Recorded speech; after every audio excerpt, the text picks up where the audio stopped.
Ay, masaganang buhay at magandang araw po sa inyong lahat. Sino pong mag-aakala na sa gitna ng matatayog na gusali dito po sa Orambo, Pasig City ay meron pong luntiang garden, ano? Dito po sa lugar na ito.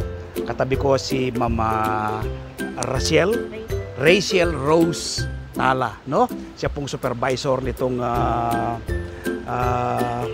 napakagandang garden ito. Ma'am, designation natin na nasa city government po kayo ng Pasig. Opo.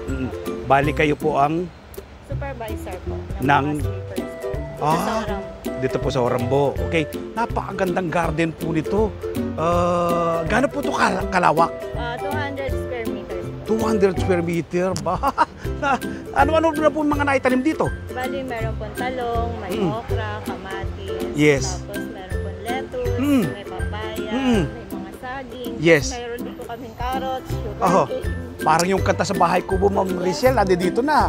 Maramihan po. Invite nyo nga po yung mga kababayan natin na subukan na rin po nila magtanim. Masaganang buhay po sa inyong lahat. Ini-invite ko po kayo na magtanim po ng sariling gulay sa ating po mga bahay-bahay para po at least meron po rin tayo mapagkukuhanan ng gulay at fresh pa po natin mailuluto para po sa pagkainan po natin. Nako, patikim pa lamang po na panayam yan, ano, kay Ma'am Rachel. Abangan nyo po this coming Sunday. Panoorin po ninyo ang aming TV show, Masaganang Buhay. Alas 7 hanggang alas 8 ng umaga sa 1PH Signal TV, Channel 1 ng TV5. Patikim din po, no? Itutur ko muna kayo ng konti, no? Pero yung full episode po nito, panoorin po ninyo this coming Sunday. Makikita po ninyo yung luntiang garden dito po sa Orambo, Barangay Orambo, Pasig City. Bali, ano pong pangalan itong garden na to, Ma'am Rachel? Ano po, Barangay Orambo Urban Garden. Urban Garden, no? Taon-taon po ang pamanang lungsod ng Pasig. Meron silang pa-contest, yung clean and green, di po ba, Ma'am Rachel, no? Tapos yearly po yan. Lagi pong nakakakuha ng ito pong nakalipas na taon, ano po yung nakuha natin? First runner-up. First runner-up. Aba! Ano po, category 1 yung sa mga malalaking garden. Yes, kapag po sinabi na first runner-up, kayo na pong mag-umusga, talagang napakaganda ng kanila pong garden. Papakita ko po sa inyo. So yan po, ano, sa bungad pa lamang, ito po yung kanilang mga tanim. Ano po ito, nakabaging, ano, yung mga nagbabaging na halaman, siyempre kanilang mga tanim. Yan, merong ube ito, Ma'am Rachel, no?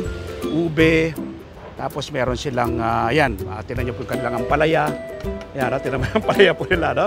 Tapos, kita nyo po, mga bote po ng soft drinks. Ma'am Rachel, anong bote nga po ito? Bote ng Mountain Dew. So, yung bote ng Mountain Dew, kaya kita nyo po ginawa po nilang garden, no? Grabe, luntian, ikutan pa po natin. Ayan. Mga street sweeper po natin dito, ayan, no? Majority ba yata ng mga tauhan mo, mga babae, mga tao mo, masisipang magtanim, Ako, Ma'am Rachel, natutuwa ako kapag mga babae yung mga nagtatanim.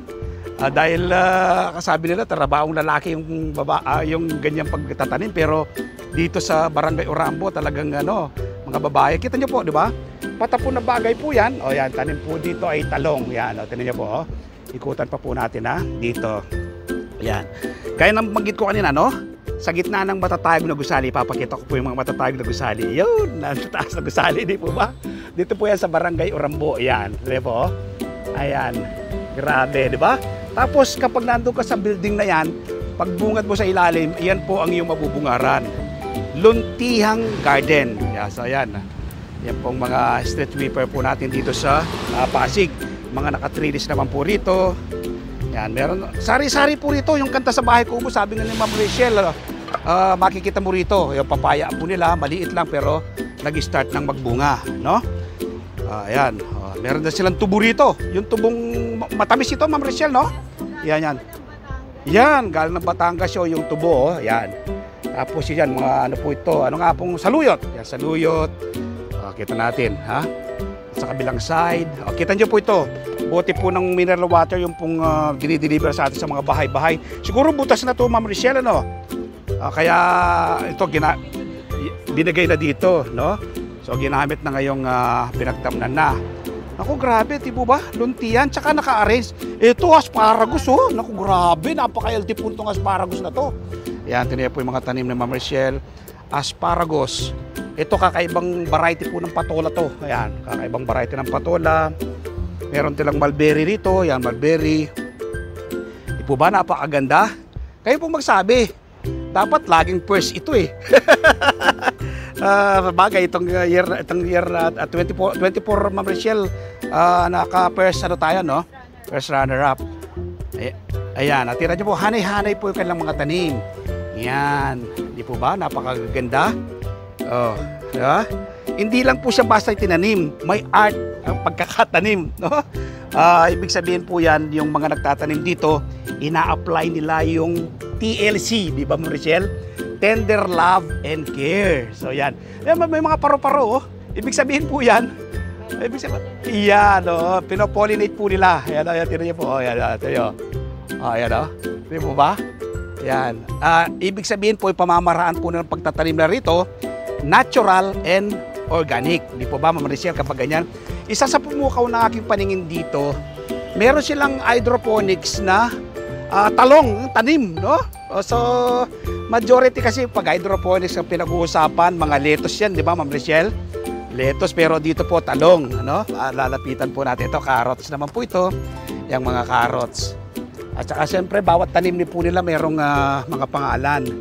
O, busy-busy po yung mga street sweeper po natin, no? Ayan, oh, mga babae po, kamatis naman po yan. Ayan, talaga naman, oh. Ito, tingnan natin hydroponics sila. Kratky method dito, Ma'am Rachel, ano? Ayan, ito po, ayan ang mga talong, oh. Tingnan niyo po yung mga talong. Oh, ayan. Grabe. Diba? Makakuha po kayo ng idea, no? Gaya ng banggit ko, patikim pa lamang po yan na aking pasilip sa inyo, sulyap dito sa napakagandang garden. Dito po sa Urambo, Barangay Urambo, dito po sa Pasig City. So ayan, ito po meron din silang aquaponics dito. Alam niyo, kinakain po ng mga alaga, po nilang isda nila, kangkong. Ayan, dito rin, ano, mga inarvest din na kangkong. Ayan, tinayo po. Ayan, gumugupit ng kangkong. Ayan. Mga, ano pong isda po nasa ilalim na yan? Mga hito. So ito pong nasa ibabaw, ano po ito? Blue ternate. Ayan, ganito po itong, napaka-healthy po nitong, ano nito, yung flower na yan, no? Inaano lang po sa tubig, Ma'am Rachel, no? Yan. Ang ginagawang tea. Ayun. Naku, talaga, kita nyo po. Sa gitna ng matatayog na gusali, napakagandang garden.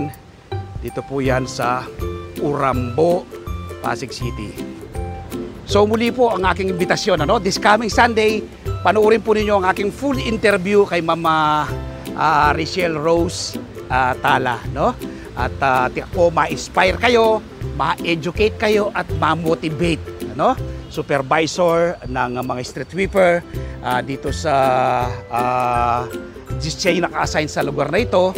At itong nasa 200 square meter na bakanting lot ito na pag-aari ng City Government of Pasig, tinaniman po nila ng iba't ibang uri ng halaman. So muli, this coming Sunday, masaganang buhay. Diyak po, ma-motivate kayo at ma-inspire, ma-educate na magtanim ng inyong sariling pagkain. Di ba napakataas po ng presyo ng gulay ngayon?